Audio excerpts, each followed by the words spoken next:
Senior journalist Amar గారు ఉన్నారు. అమర్ గారు, సారు కారు ఇక రారు అనేటటువంటి హ్యాష్టాగ్ తెలంగాణ రాష్ట్రంలో ట్రెండ్ అవుతుంది. ఎందుకు బీఆర్ఎస్ పార్టీ పైన తెలంగాణ ప్రజలు ఇంత వ్యతిరేకత భావాన్ని పెంచుకున్నారు? గతంలో నుండి వ్యతిరేకత భావం ఉందా? లేదు అంటేనంటే కాంగ్రెస్ పార్టీ సోషల్ మీడియాలో సక్సెస్ఫుల్గా బీఆర్ఎస్ పార్టీ ఫెయిల్యూర్స్ను ఎత్తగలిగాయా? ఏంటి కారణం? ప్రతి రాజకీయ పార్టీకి ఒక నిర్దిష్టమైన టైం ఉంటుంది. కొంతమందికి 5 ఉండొచ్చు, కొంతమంది 10 ఉండొచ్చు, కొంతమంది 15 సంవత్సరాలు ఉండొచ్చు, ఇంకొంతమందికి కొంత ఎక్కువ ఉండొచ్చు. కానీ ఏది కూడా అధికారం అనేది శాస్త్రం కాదు.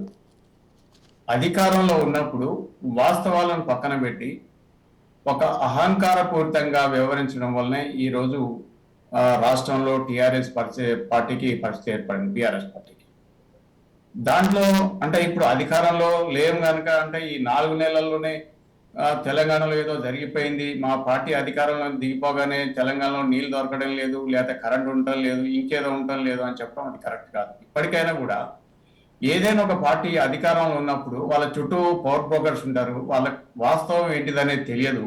ప్రజల్లో అసలు ప్రజలు ఏమనుకుంటున్నారు, ప్రజలు ఏం ఆలోచిస్తున్నారు అనే ఆలోచన ఉంటే ఏ పార్టీ కూడా శాస్త్రంగా అధికారం ఒక తాత్కాలికంగా దూరం అయినప్పటికీ శాస్త్రంగా మాత్రం దూరం కాదు.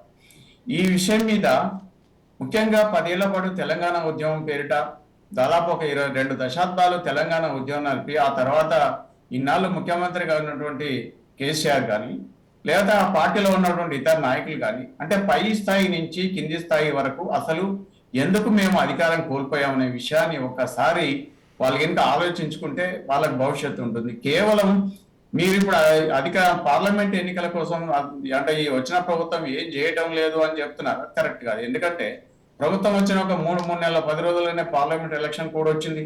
ఎలక్షన్ కోడ్ వచ్చినప్పుడు వాళ్ళు ఎటువంటి రూలింగ్ అడ్మినిస్ట్రేషన్ విషయాల్లో జోక్యం చేసుకోవడానికి వీల్లేదు. ఏ విషయంలో జోక్యం చేసుకున్నా కూడా అది ఎలక్షన్ దానికి కోడ్ కిందకి వస్తుంది అది.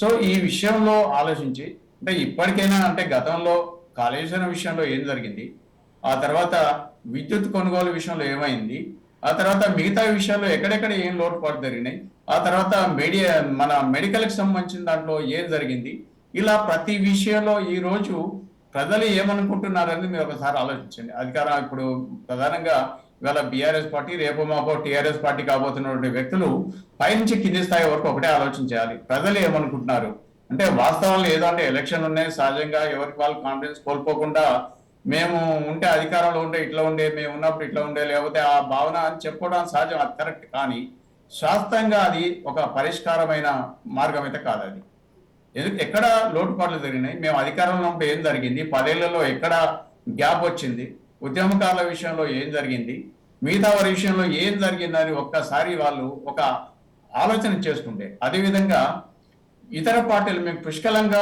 మెంబర్లు ఉన్నప్పటికీ ఇతర పార్టీలను దెబ్బతీయాలనే ఒక ఆలోచన విధానం, వీటన్నిటి మీద ఒకసారి ఇవాళ వాళ్ళు ఒక ఆలోచన చేసుకోవాల్సిన అవసరం ఉంది. అంటే అసలు నిజంగా పబ్లిక్ పల్స్ను ఇవాళ మీరు పట్టుకోకపోతే భవిష్యత్తులో ఇవాళ చేసండి అంటే కొన్ని విషయాల్లో గ్లోబల్ ప్రచారం కావచ్చు, కొన్ని విషయాల్లో వాస్తవం కావచ్చు. ఇవాళ టెలిఫోన్ ట్యాపింగ్ విషయంలో ఏ ఒక్కరు కూడా మరి ఇవాళ ఈ రోజు టీఆర్ఎస్ పార్టీ కానీ లేదా కేసీఆర్ గానికి మద్దతు ప్రకటించే విషయం లేదు. అదేవిధంగా ఇవాళ లిక్కర్ కేసులో కవిత అరెస్ట్ కావడం సరే వాస్తవం అవాస్తవం అనే విషయం వదిలిపెడితే ఒక మహిళ లిక్కర్ కేసులో అరెస్ట్ అయ్యి ఒక తిహార్ జైల్లో ఉండటం అనేది నిజంగా అది అంటే తెలంగాణ ఎవరి కోసం పోరాటం చేసిందనే విషయంలో ఒక ఆత్మ పరిశీలన చేస్తున్నప్పుడు ఈ ప్రశ్నలన్నీ తలెత్తాయి. ఈ విషయాల్లో బాగా ఆలోచించి అంటే ఎక్కడ అంటే ఇప్పుడు కర్ణుడు చాలా బలవంతుడు, కానీ ఆ శాపాలని ఎప్పుడు వస్తుంటాయి అంటే సరైన సమయం వచ్చినప్పుడు ఈ శాపాలను ఒక్కొక్కటి ఎంటాడుతుంటాయి. ఇవాళ బీఆర్ఎస్ పార్టీకి కూడా టీఆర్ఎస్ పార్టీకి కూడా వాళ్ళు చేసినటువంటి తప్పులు ఒక్కొక్కటిగా ఇప్పుడు ఎంటబడుతున్నాయి. దాదాపు 1, 2 కాదు, 3 కాదు, ఇంకా లోతుగా అంటే పై ఒక గొర్రెల స్కీమ్లు కావచ్చు, లేకపోతే దాంట్లో కూడా స్కామ్ జరిగిందనే దాని మీద జరుగుతుంది. దాని మీద కరెక్ట్ కౌంటర్ ఈ రోజు ఆ పార్టీ ఇవ్వలేకపోతుంది. నిజంగా ఇవాళ కాళేశ్వరంలో ప్రాజెక్ట్ ఉంది, కాళేశ్వరం ప్రాజెక్టుకి సంబంధించి అసలు ఏం జరిగింది అక్కడ, దాంట్లో వాస్తవం ఏం జరిగింది, అక్కడ ఇంజనీర్లు మీరు అధికారంలో ఉన్నప్పుడే నిజంగా ఆ రోజు పగులకు సంబంధించిన దాన్ని ఒక బేసాన్ని ఇవ్వకుండా ఒక ఎంక్వైరీ చేసి ఆ రోజే మీరు కనుక దానికి సంబంధించిన ఇంజనీర్ల మీద కానీ లేకపోతే కాంట్రాక్ట్ సంస్థల మీద కానీ ఇతర వారి మీద చర్యలు తీసుకుంటే ఈరోజు కాళేశ్వరం అనేది అసలు మేజర్ ఇష్యూ అయ్యేదే కాదు. దీనికి కారణం ఎవరు?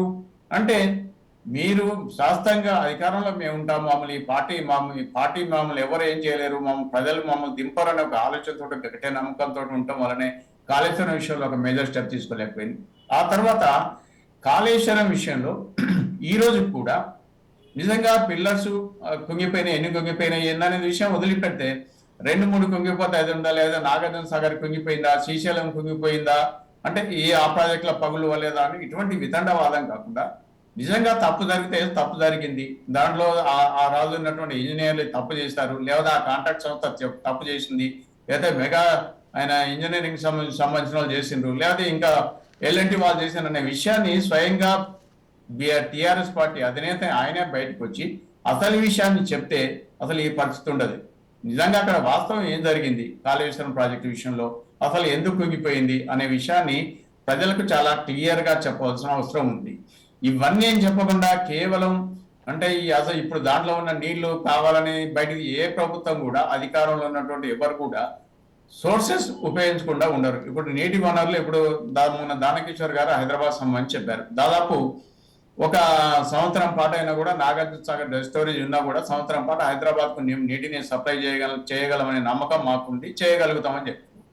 అయితే ఇవాళ నీటి ట్యాంకర్లు కొనే పరిస్థితి ఎందుకు వచ్చిందంటే ఇబ్బడి ముబ్బడిగా ఎక్కడ పడితే అక్కడ ఆ ఎఫ్టీఎల్ లెవెల్లో ఉన్న వాటిని కానీ లేకపోతే చెరువుల్లో కానీ అక్కడిక్కడ కానీ ఎక్కడ పడితే అక్కడ ఇల్లు కట్టి అసలు వాటర్ హైదరాబాద్ లో స్టోరేజ్ లేకుండా ఒక చెరువు అనేది లేకుండా పోయింది. దీనివల్ల హైదరాబాదే కాదు మెయిన్ ముఖ్యంగా బాగా అభివృద్ధి చెందిన పట్టణాల్లో కూడా ఇదే పరిస్థితి ఏర్పడింది. దీంతో ఇష్టం వచ్చిన అపార్ట్మెంట్లు ఏర్పడి ఒక వేల సంఖ్యలో అపార్ట్మెంట్లు వచ్చి ఆ తర్వాత నీటిని మనం నిల్వ సామర్థ్యం ఉండే విధంగా గ్రీనరీ ఉండే విధంగా ఉన్నటువంటి కొన్ని జీవులను ఎత్తివేయటం వల్ల ఈ రోజు ఈ పరిస్థితి దాపురించింది.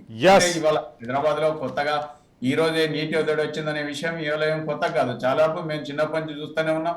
ఎప్పటి నుంచో నీటి ట్యాంకర్లు ప్రతి సంవత్సరం ఎండాకాలం వచ్చిందంటే ఏదో ఒక ప్రాంతంలో నీటి ట్యాంకర్ల ద్వారా సప్లై చేయడం అని. కాకపోతే ఈసారి అనుకున్న స్థాయిలో వర్షాలు అయితే గతంలో కంటే కూడా అంటే రాజకీయ పార్టీలో ఏ విధంగా ఉన్నా ప్రకృతి పరంగా దేవుడు అంటే ఈసారి ఇచ్చిన దాని ప్రకారం ఎక్కడ కూడా వర్షాలు సమృద్ధిగా పడలేదు.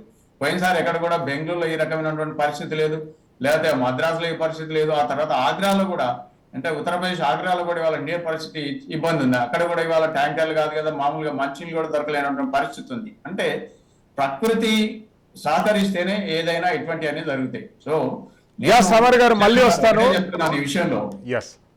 అధికారంలో ఉన్నప్పుడు ఆలోచన లేకపోతే అంటే ఇవాళ మొన్న చంద్రశేఖరరావు కావచ్చు, ఇవాళ రేవంత్ రెడ్డి కావచ్చు, ఎవరైనా సరే వాళ్ళు వాస్తవాన్ని గ్రహించకుండా అధికారం ఉంది కదా మేము ఏం చేసినా చెల్లుతుంది అనే ఒక అహంకారం ఒక అహంభావం అనేది విడిచిపెట్టాలి. లేకపోతే భవిష్యత్తులో ఇవాళ కేసీఆర్కి ఉన్నటువంటి పరిస్థితిని రేపు రేవంత్ రెడ్డి కూడా ఎదుర్కోవాల్సి వస్తుంది. రేవంత్ రెడ్డి తర్వాత ఇంకెవరైనా వచ్చినప్పుడు అది కూడా ఎదుర్కోవాల్సి ఉంటుంది. ఇవాళ అధికారంలో ఉన్నప్పుడు ఈ విషయాలన్నీ బయటికి రాకపోవచ్చు, కానీ అధికారం నుంచి పోతే ఒక్కొక్కటి కుప్పలు తెప్పలుగా అంటే ఒక మామూలు వ్యక్తి కూడా వచ్చి కంప్లైంట్ ఇచ్చే స్థాయిలో ఇవాళ టెలిఫోన్ ట్యాపింగ్ విషయంలో చూసాం మనం. రోజు ఒకరు కంప్లైంట్ ఇస్తారు. సమర్ గారు మళ్ళీ వస్తారు మీ దగ్గరికి.